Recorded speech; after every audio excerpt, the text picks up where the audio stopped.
ദൈവത്തിൻ്റെ ഏറ്റവും പ്രിയമുള്ളവരെ, അവിടുത്തെ സമാധാനം ഞാൻ ആശംസിക്കുന്നു. ഇന്ന് കർത്താവ് നമുക്ക് നൽകുന്ന ദൂത് അപ്പസ്തോല പ്രവർത്തനങ്ങൾ 10:4. ദൂതൻ പറഞ്ഞു, നിന്റെ പ്രാർത്ഥനകളും ദാനധർമ്മങ്ങളും ദൈവസന്നിധിയിൽ നിന്നെ അനുസ്മരിപ്പിച്ചിരിക്കുന്നു. ഇങ്ങനെ ഒരു സർട്ടിഫിക്കറ്റ് സ്വർഗത്തിൽ നിന്നും നമുക്ക് കിട്ടാൻ സാധ്യതയുണ്ടോ? മനസ്സോടെ ഒന്ന് ആലോചിക്കണം. നിന്റെ പ്രാർത്ഥനകളും ദാനധർമ്മങ്ങളും ദൈവസന്നിധിയിൽ നിന്നെ അനുസ്മരിപ്പിച്ചിരിക്കുന്നു. പ്രാർത്ഥന അത് ദൈവത്തോടുള്ള വിശ്വാസമാണ്. ദാനധർമ്മം മനുഷ്യനോട് കാണിക്കുന്ന കരുണയാണ്. അങ്ങനെയൊന്ന് നമ്മുടെ ജീവിതത്തിൽ ഉണ്ടെങ്കിൽ ഒരു നാളും നമ്മെ ദൈവം മറന്നു കളയുകയില്ല.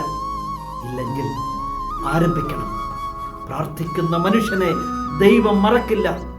മനുഷ്യരോട് കരുണ കാണിക്കുന്നവനെ, ദാനധർമ്മം ചെയ്യുന്നവനെ ഒരു നാളും ദൈവം കൈവിടുകയില്ല. പ്രാർത്ഥിക്കുന്നവരെ, ദാനധർമ്മം ചെയ്യുന്നവരെ ദൈവം എന്നാളും ഓർത്തുവയ്ക്കും. അങ്ങനെയുള്ളവർക്ക് ദൈവം നൽകുന്ന സ്ഥാനം വളരെ വലുതാണ്. കരുണാമയനായ ദൈവം നമ്മെ എല്ലാവരെയും സമൃദ്ധിയായി അനുഗ്രഹിക്കട്ടെ.